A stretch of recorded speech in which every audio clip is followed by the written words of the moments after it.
Hello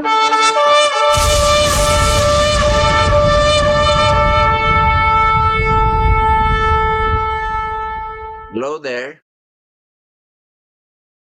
I'd like to talk to you about the story of the Samaritan woman whom Jesus met in the well of Jacob in Samaria. And that's the farthest place that Jesus had reached outside of Judea or Israel. And when Jesus met this woman, it is recorded by John, the Apostle John, in John chapter 4, verse 10. And I'd like to read it to you. Jesus said to the woman, to the Samaritan woman, if you only knew the gift of God. Look here, Jesus is talking about the gift of God. If you only knew the gift of God for you. First thing, if you only knew about that gift of God for you and who you are speaking to. So there are two things about the gift of God and about who the Samaritan woman was speaking to is Jesus, of course. And Jesus said, if you only knew about the gift of God for you and this person you are speaking to, you would ask me. Needs asking him. You would ask me, and I would give you living water. If you only knew the gift of God and this person you are talking to, and if you ask me, so it means asking him, then he said, I would give you living water. Hallelujah.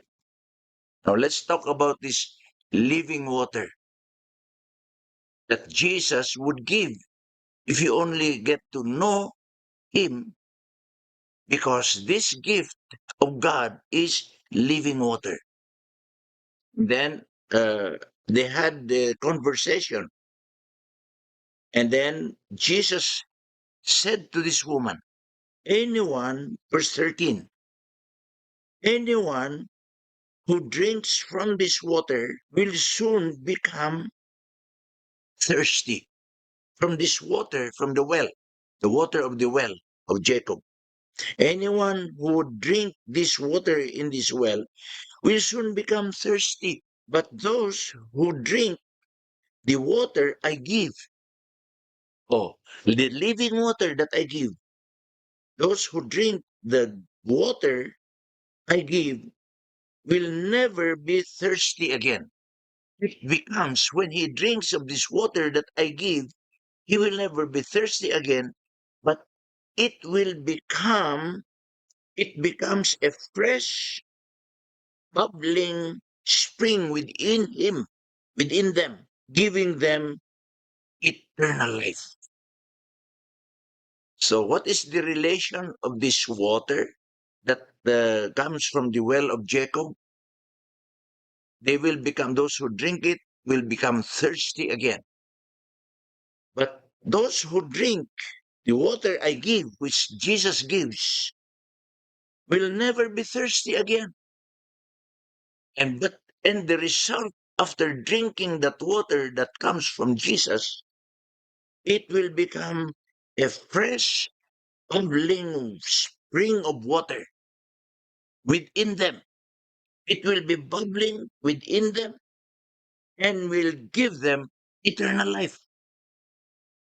Oh, so the effect of drinking this water that Jesus gives will become a fresh, bubbling water within the one who drinks this water and will result in eternal life.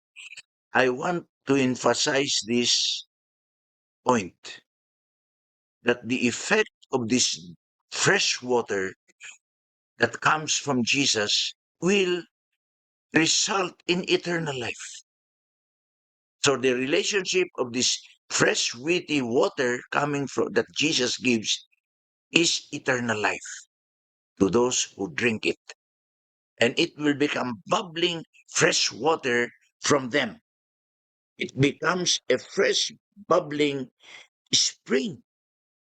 Spring means it's continuously coming out from them and will result in eternal life. I want to explain how this spring of water results in eternal life. Okay. Now, when Jesus said this to this woman, Samaritan woman, the woman replied and said, "Please, sir, please give me this water." So it had to come from the desire of this woman for the water. And he said, "Please, sir, give me this water. Then I'll never be thirsty again. And I won't have to come here to get water from this well, natural well." All right. When Jesus informed the woman about this kind of water, you'll never be thirsty again, and that it will result in eternal life. This woman desired it immediately. And he said, "Please, sir, give me this water, and I will never be thirsty again. And I won't have to be coming to fetch water in this well." Okay. I hope you understand this series of events when Jesus met this Samaritan woman and he informed him about the gift that God has for her, and that if he knew, there are the points, if he knew the gift that God has for her, and that if he knew the one he is speaking to who could give her this living water, then he would ask. You see, the series of things are she would ask, then you would ask me, and I would give you living water. Jesus said in verse 13, "Anyone who drinks this water will soon be thirsty again. But those who drink this water I give, those who drink natural water, will be thirsty again. But this water that I give will never be thirsty again." And the result is when they drink this water that Jesus gives, he says, it becomes a fresh, bubbling water within them and giving them eternal life. So we need, I want to emphasize, we need to drink this water to be able to have eternal life. Without this water, you cannot have eternal life, according to Jesus. So what happened? What happened? When Jesus told this woman immediately had the desire and the thirst for this water.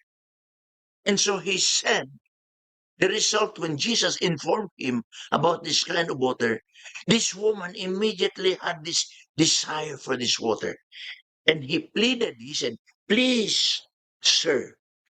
The woman said, verse 14, "Give me this water. Give me this water. Then I will never thirst again. And I won't have to be coming here to this well to fetch water." Now, I want to inform you that in the conversation of Jesus and this woman, the woman informed him already about what is happening, what will happen from that time and the future until this time of ours. In verse 21, Jesus s- said to the woman, "Believe me, dear woman, the time is coming when it will no longer matter whether you worship the Father on this mountain or in Jerusalem. So it will not matter anymore where it has to be in the mountain where the Samaritans go to worship God or in Jerusalem where the Jews worship God.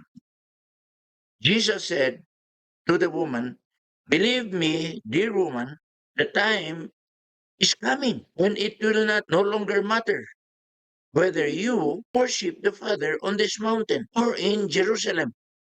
But he says in verse 24, 23, "But the time is coming, and indeed is here now. The time is coming and has now come already when true worshippers will worship the Father in spirit and in truth." Okay, so there's a difference now.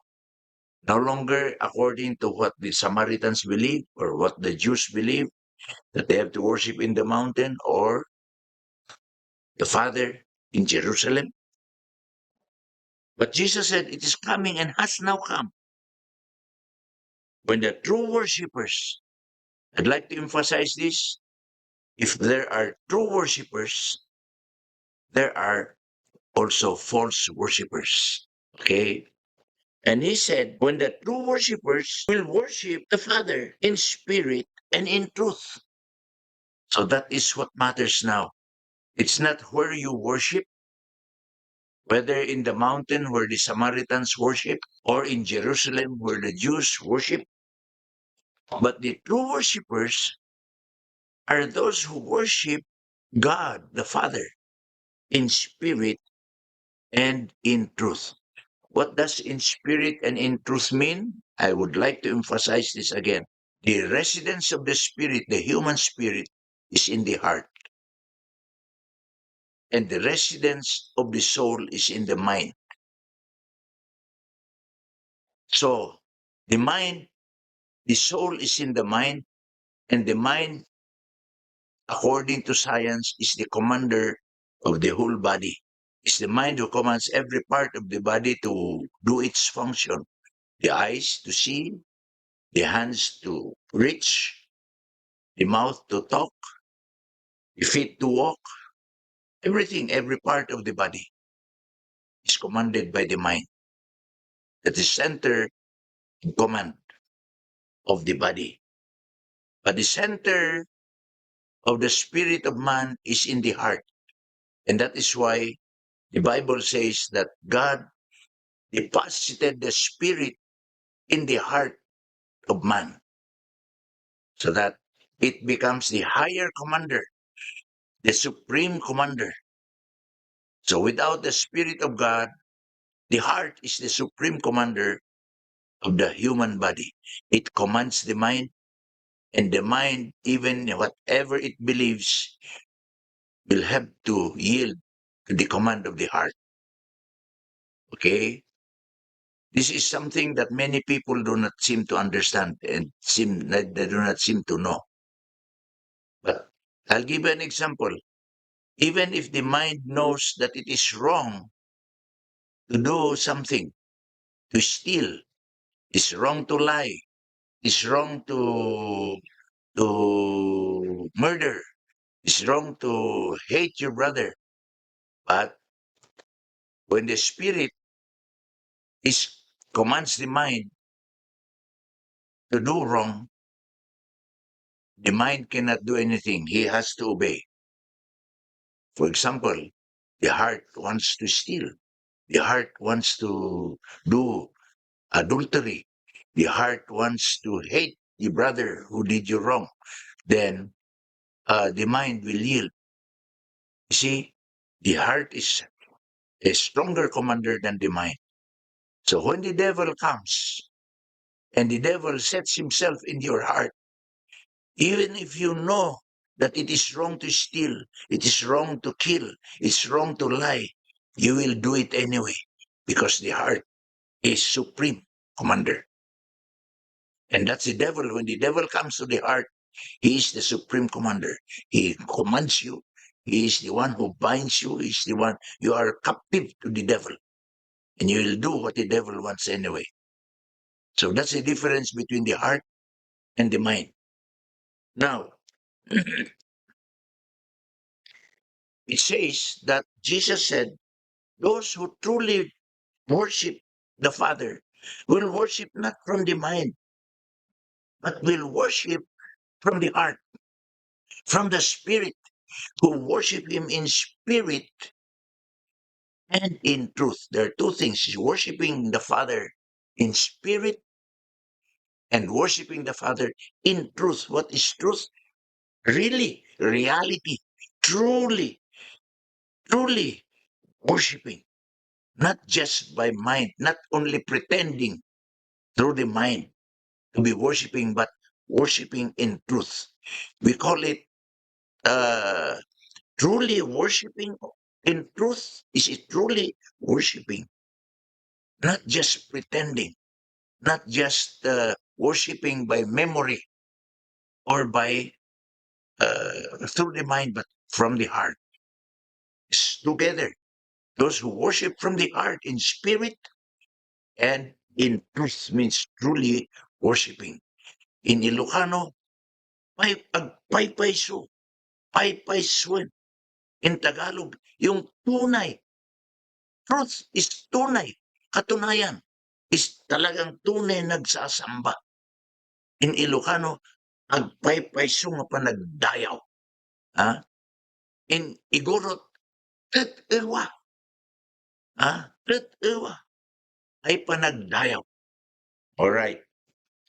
So that is the difference between worshiping in spirit and in truth, from worshiping just from the mind or by memory, like when we memorize songs or it is projected and we can just read it and we sing it, but we are not singing it from the heart, but singing it from the mind, then that is false worship.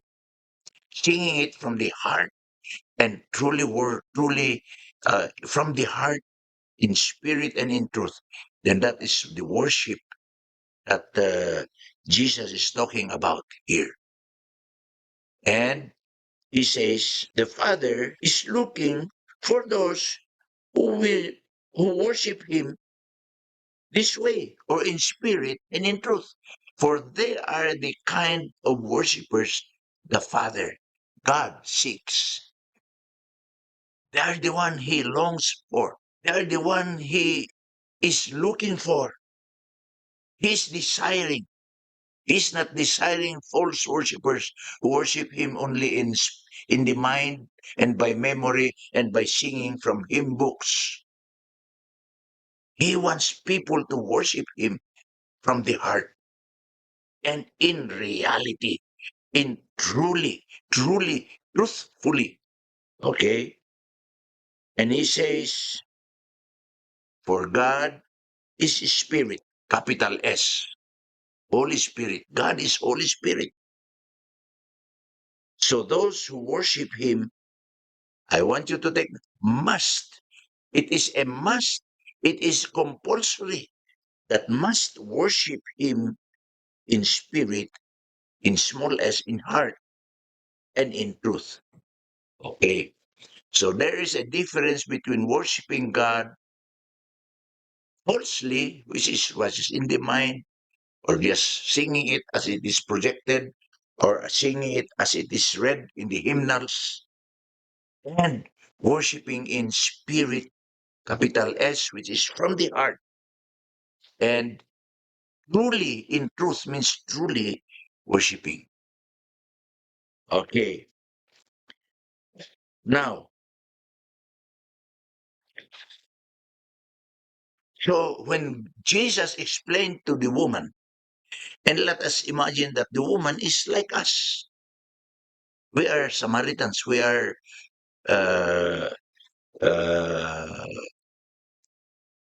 Gentiles. You know, the Samaritan woman is a Gentile. She's not a Jew. Okay.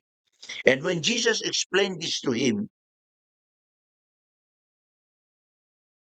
he revealed, the woman understood. And the woman said in verse 25, the woman said, I know the Messiah. Oh, she started to understand that there was Messiah. She heard about, I know the Messiah is coming. Also, he now knows that the Messiah is coming. And the one who is called Christ. Oh, so he is the Messiah. He knows about the Messiah. She heard about him and that he is Christ. When he comes, he will explain everything to us. Now, this woman started to be enlightened and to be reminded about the Messiah who is coming and will explain everything to us. Then Jesus revealed himself to her.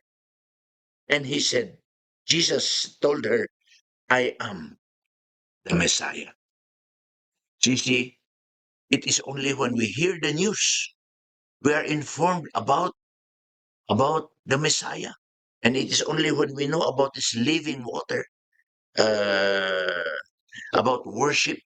And then he said, the Messiah, I know the Messiah, who is Christ, who is coming. And when he comes, he will explain everything. He will make us know everything. Then Jesus revealed himself to the woman. He said, Jesus told her, I am the Messiah. No, I want us to take note of all these particular points I'm talking to you about.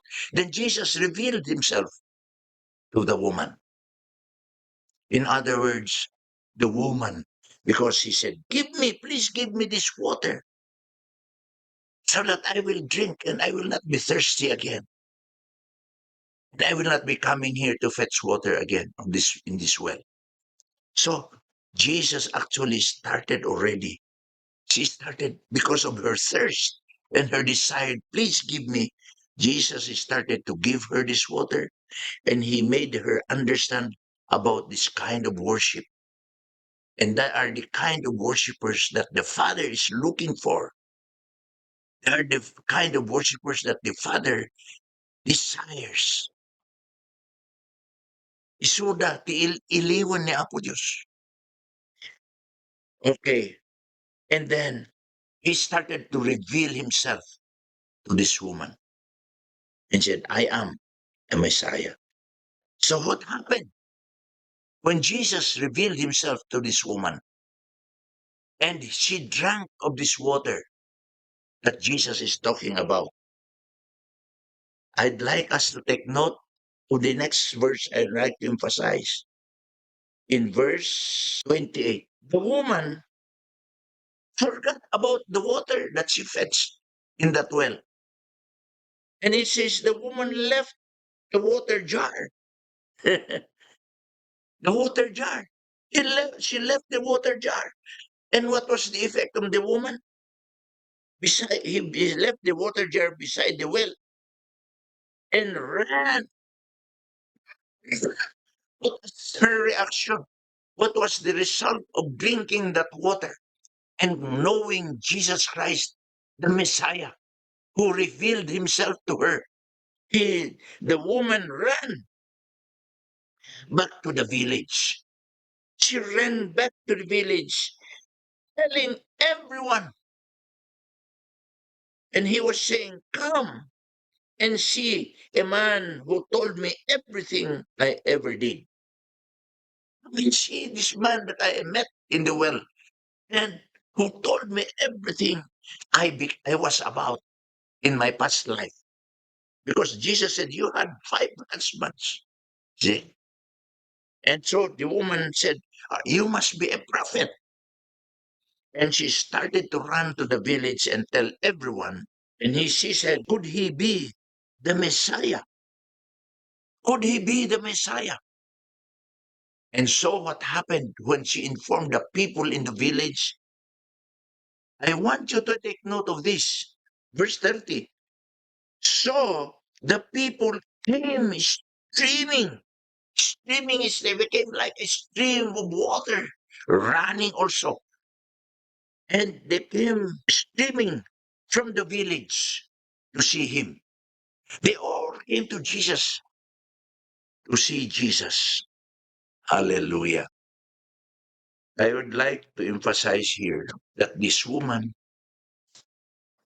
went to fetch water for them and her family to drink, to cook and to eat food and to they needed the water.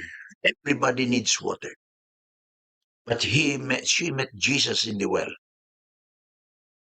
and Jesus told him and asked him, if you only knew the gift that God's gift for you, and if you only knew the person you are talking to right now, you would ask him for living water.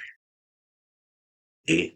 So it needs person to know and about the gift and of God and about Jesus who would give this water. Then you would ask, there will be that desire to ask, to desire the water, and he would give living water.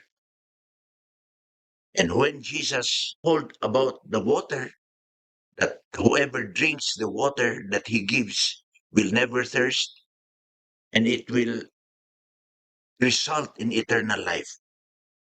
Then the woman desired it and asked, please, he pleaded, please give me this water. So I will not thirst again and not come to be fetching water in this well. And I believe that Jesus gave her that water. And so she informed him about the time that's coming. The result of receiving that water, people will worship the Father in spirit and in truth. No longer in that mountain where the Samaritans worship or in Jerusalem, but anywhere. It will not matter anymore where you worship the Father, but the kind of worship that the Father is looking for and desiring is true worshipers, not false worshipers.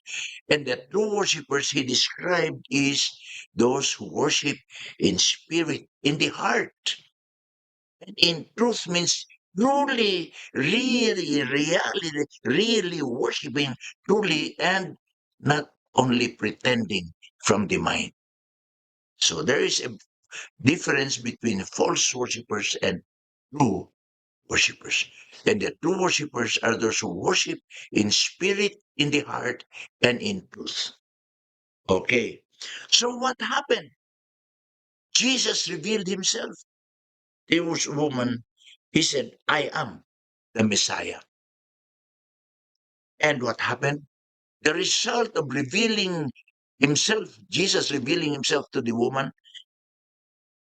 that woman forgot about her jar beside the well and ran to the village to inform the people.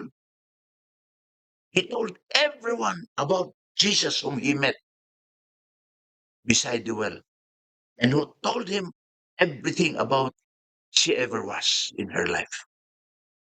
And the result is the people, like a stream, streaming from the village, went to Jesus to see him. And I'd like to tell you that this was the uh, the message of Jesus in John chapter 14, which we had this year, 2025, when Jesus said in John chapter 14, verse 12, he who believes in me, like the woman, just like the Samaritan woman who believes in me, will do the works I have been doing, will do the works I am doing, will follow me. You see, but to be able to do the work that Jesus expects us to do is we must be like the woman. We must ask, please give me this water. And what is that living water that Jesus gives? The Holy Spirit. The Holy Spirit. Please give me this water so that when the woman asked for that water, Jesus gave and it bubbled up within her. And it caused her to forget about her jar. It caused her to forget about the material things that she and her family needs It caused her to bubble up, that water bubbled up in her, and she caused her to run to the people in the village. And when she drank this water, she ran to the village to tell everyone about Jesus, whom she met in the well. And what was the result of that water that she drank from Jesus? The people started streaming out toward Jesus. Remember, Jesus said, "If I am lifted up, I will draw all men unto me." And that is what Jesus needs us to do. Anyone who believes in me, in Matthew chapter 14, verse 12, will do what I have done. He will tell the woman. I will let the woman inform the woman about the woman. Use also even prophets prophetically means people, the nations, people, the church, Israel. huh? And will tell the people, if if you woman would only know the gift of God. So we need this gift of God, and it is this gift of God that we need that will result in eternal life. If we do not have this gift of God, we cannot have eternal life. And that's what I'd like to tell you, that faith alone without works is dead. James chapter 2, verse 17. So you have faith by itself isn't enough unless it is produces good deeds. It is dead and useless. Good deeds. I want to emphasize to you, good deeds in Revelation. We will soon see in Revelation. We will be judged according to our deeds, not according to our faith. Not according to faith alone. It has to produce good deeds. And the production of the deeds of the woman, the faith of the woman who received, who was informed by Jesus and believed Jesus, she immediately ran to the village to tell the people about Jesus. And what was the result of her telling the people? The Holy Spirit worked, and they believed the woman. And they all came, the people came streaming toward Jesus because of the woman who started to act on her faith, and she started to do, and the people believed.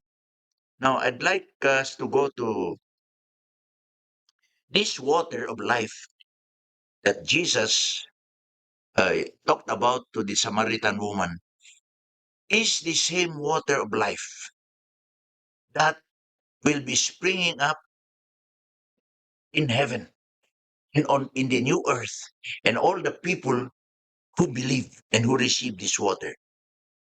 And let us go to the very end in Revelation chapter 22. I'd like to us to know about this in this end time. It is this spring of water that we all need to share. It becomes a stream of water like Jesus, who became a man and who received the Holy Spirit in Jordan River through the prophet John the Baptist. And it became a stream of water in him. And he started to share it like this Samaritan woman. And this is what we need to do. When he said, "He who believes in me will do the works that I do, that I am doing, that I have been doing." And it will result in eternal life to everybody who receives this stream of water, this living water. And we will become fishers of men. You see, immediately this woman became a fisher of men. She ran to to the village and told the people, and all the people. She was able to fish all the people in that village, and they came streaming toward Jesus. Okay, and when we do this, remember, Jesus made a promise. He said, "When you do this, you may ask me anything, and I will do it." Anything you ask, I will do it and I will give it. It will be done unto you. Hallelujah. So in Revelation chapter 22, verse 1, it says, Then the angel showed me a river with the water of life. So he's talking about a river in the end. This chapter 22 is the very end of Revelation, which is the prophecy of Jesus Christ of what is to happen after he left for heaven. Until from the beginning of Revelation chapter 1 up to chapter 2 is the end, is talking about heaven already. And in heaven, there will be a river of water of life. Chapter 22 of Revelation. Then the angel showed me a river with the water of life, clear as crystal, very clear, very clean, no dirt at all, flowing from the throne of God and of the Lamb. The throne of God in heaven, God the Father, and of the Lamb, Jesus Christ. Okay, but why is that water coming from the throne? Because he is part of God. From the throne is coming also from the throne of God. So, Father and the Lamb, Jesus Christ, and the water of life, which is the Holy Spirit. And he showed me that river, that Holy Spirit of the water of life coming from the water from the throne of God. In the end, that will be in heaven or in the New Jerusalem. Okay. And it says, on each side of the river grew a tree of life. Now, I want you to know that in the original plan of God on earth, he planted a garden. He filled it with trees, all kinds of trees bearing fruit, food, good for food, and is the provision for Adam and Eve, whom he created later to be his companion. See, the tree of life, God planted in the Garden of Eden. See, supply, the provision, the blessing, prosperity. And on each side of that river grew a tree of life. The tree of life in the Garden of Eden is now restored in this time, in chapter 22. The tree of life bearing fruit, bearing 12 crops of fruit, each a fruit crop each month. Every month is bearing fruit. In other words, every month, 1 month it's harvested, and the next month, and 12 crops a year. And it will be for the supply and food of the people in that city, in that beautiful city called New Jerusalem. Okay? And it says the leaves of the tree were used for medicine or healing, medicine to heal the nations. So the leaves of the tree, as for the healing, everybody will be healed. Okay? So this tree produces fruit and the leaves also for the healing. And it is in the water, in this, in the both sides of the water of life, the river. So it's part of the river of life, the river of the water of life. Hallelujah. I'd like you to know that this is what we all need. We all need to drink from that water of life, which Jesus gives in heaven by the end time of Revelation. It will be flowing from it- Jesus. It flew from heaven to Jesus when he was baptized in the river Jordan and was filled with the Holy Spirit. Uh, and he was filled with the Holy Spirit, and it becomes a river of life within him. And he told that woman, if you only know whom you are talking to, and the gift of God, uh, which is the river, which is the water of life, I would give, I will give to you this water of life. Okay. And now we're talking about the end time. How how this God, John, God, Jesus revealed to him about this river of the water of life flowing from the throne of God into the city. And in that river, on both banks of that river, the tree of life, which produces, supplies the food for the people in the city, so they never lack anything. And that the leaves of that water is for the healing of the nations, the people. The nations means people. Now, I will not make it long. In Revelations 22, verse 12, Jesus says, "Look, I am coming soon. I'm coming soon." He's talking about his coming now. I'm coming soon, bringing my reward with me to repay all people according to their deeds. Listen to me. Jesus is, he will come and reward all people according to their deeds. And it is the deeds that follow faith that we will be rewarded for. It is not according to our faith, but according to our deeds. Now, faith without deeds is dead faith. That's why I'd like you to listen. You know, today there's so much teaching about faith, faith, faith only. We're saved through faith, but we are not saved through faith without deeds, because we will be judged according to our deeds. Okay? And Jesus says, I am coming soon, bringing my reward with me to repay all people according to their deeds. I am the Alpha and the Omega, the first and the last, the beginning and the end. And you know, the next verse, he says, "Blessed are those who wash their robes." Wash. When you wash, you need water. And what is the robe? He's talking about our righteousness, our robes of righteousness. We have to change our wicked things in our life so that we'll have the righteous. And the righteousness is our garment. We will wear white robes. It will be white. It will not be stained anymore. It will not be red or blue or black or any other color. It will be pure white. And that's the robe of righteousness that everybody will wear when Jesus will come.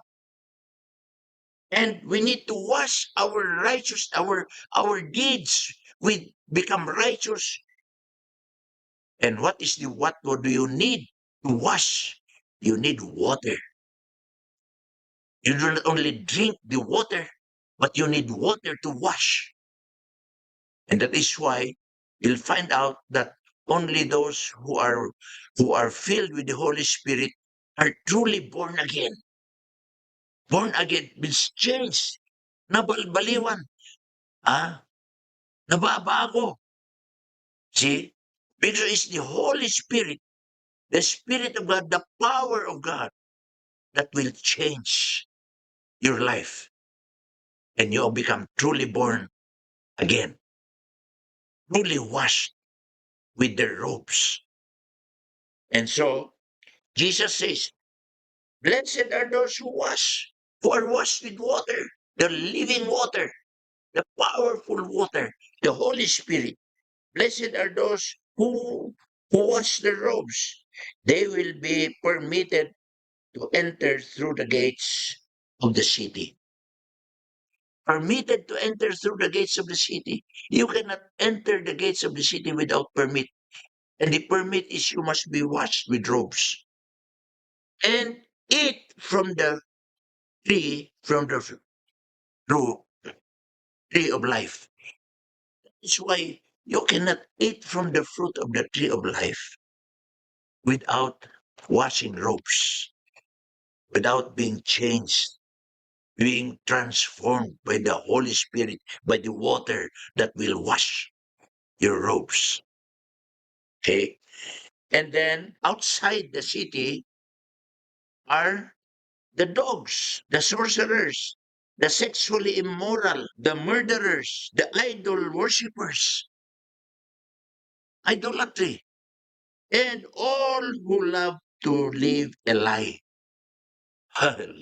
All those who lie will go to hell. All of this cannot enter the city, cannot enter heaven, cannot enter the new Jerusalem. And Jesus continues to say, I have sent my angel to give you the message for the churches. The churches to us. We are the churches today. I am both the source of David and the heir of his throne. I am the bright morning star. And verse 17, the Spirit will tell us the Holy Spirit and the bride, Jesus, two of them. And the Spirit and the bride say, come. Let anyone who hears this say, come. Let anyone who is thirsty, like the woman, the Samaritan woman, let anyone who is thirsty come. Let anyone who desires drink water, drink, thirst freely from the water of life.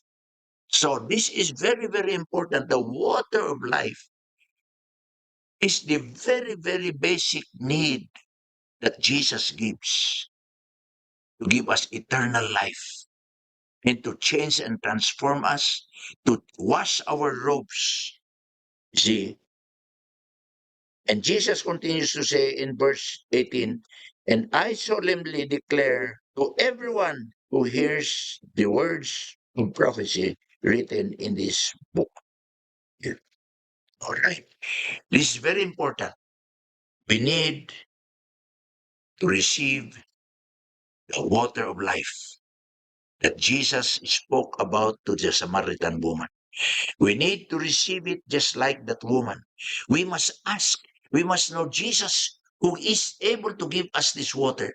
And when we know, we ask him, like Jesus asked, please give me this water and I will not thirst again.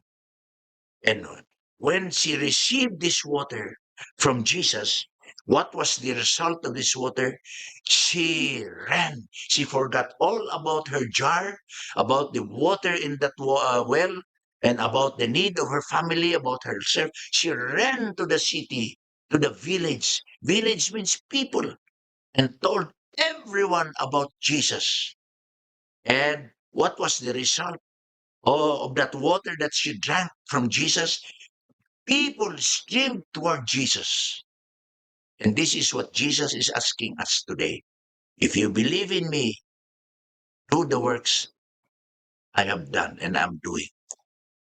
We must become preachers of men. We must become like that woman who drank that water from Jesus when Jesus informed her and revealed to her himself, I am the Messiah. And when she came to know that, she was filled and she ran to the people, tell about Jesus. And that is how we acquire our eternal life. He who does the will of my Father are the ones who will enter heaven. That's what Jesus says in Matthew 7:21. Only he who does the will of my Father, who will follow me to do the will of my Father, will enter heaven. And we need this water of life. We need this water to drink this water because it will be the water that will be with us in heaven, in the New Jerusalem, in chapter 22, that Jesus revealed to John, the angel revealed to John, that we will be drinking that water, we will be washed with that water in that river of life, and we will be enjoying and eating nourishment, nourishing from the tree of life, the fruit of life, and from the leaves of the tree of life that heals us. There will be no more pain.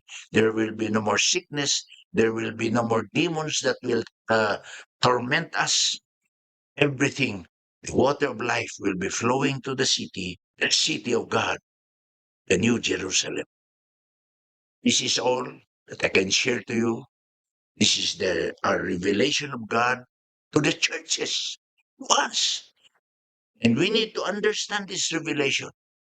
Let's not care about the others if they don't understand this. But God is revealing to us to do this. We must share this water of life. And how to be able to share it so that streams of people will come to Jesus? We have to share it. We have to go. But before we can go, we need to drink this water from Jesus.